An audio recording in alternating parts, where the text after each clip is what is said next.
I'm best for the 45th in the Senate because, you know, I reflect the values of the district. You know, there's not a lot of people that have met my opponent. I've shaken his hand once, and I've read what he said about himself on his website, but so he's kind of doing the, you know, he's kind of taking this standard Republican positions that are more sound bites than solutions. Does his money worry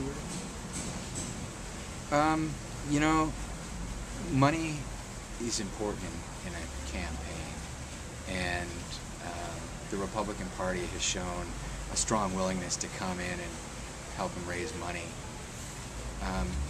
So I'm taking that very seriously.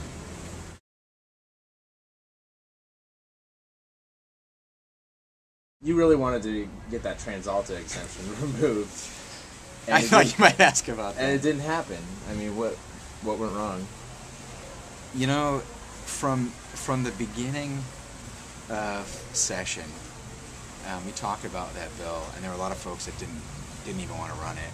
So I knew it was a long road to hoe to start with. And so what I did with it, when I do with the tough ones, is I got a who's who of co-signers on the bill, just to make it clear when anything hit the hopper, there were people in the caucus that wanted it to happen. And every time I wasn't in the room, someone was trying to figure out a way to say, oh, well, why do we want to vote for a tax on this company that the governor's going to veto anyway? Let's not fight that battle. Every time I came back and into the room, found out that what we were up to, and just changed the context and said, look, you guys want to tax candy but not coal? You want to, you know, close a loophole on wind power but not coal? And I ultimately had to acquiesce and say, like, look, we got 48 hours to get the job done, get out of town, and this isn't in the package that the House is willing to agree to, so I had to let it go. Are you going to try again this coming session? Definitely.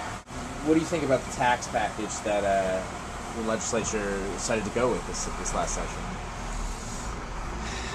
You know, I voted for it, and it's one of those things where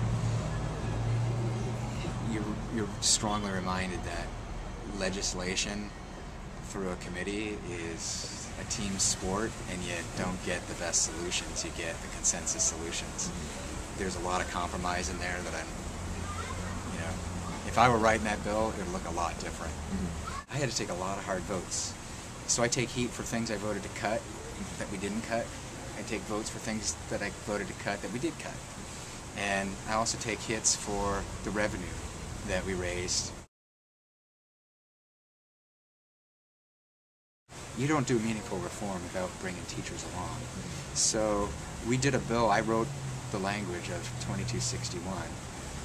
The teachers union vowed to work against electing anyone who voted for that bill that I helped to write. That was a very unpleasant situation to be in. Is there any progress getting them behind the bill as it was finished? They ultimately did not support the bill. They did have that strong opposition to the bill. So I wasn't able to bridge that gap in real time to get the bill passed.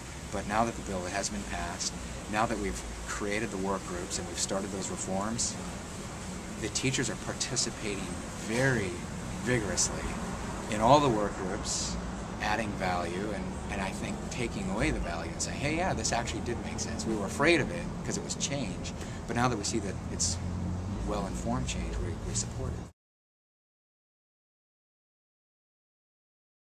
Do you think the Senate needs new leadership?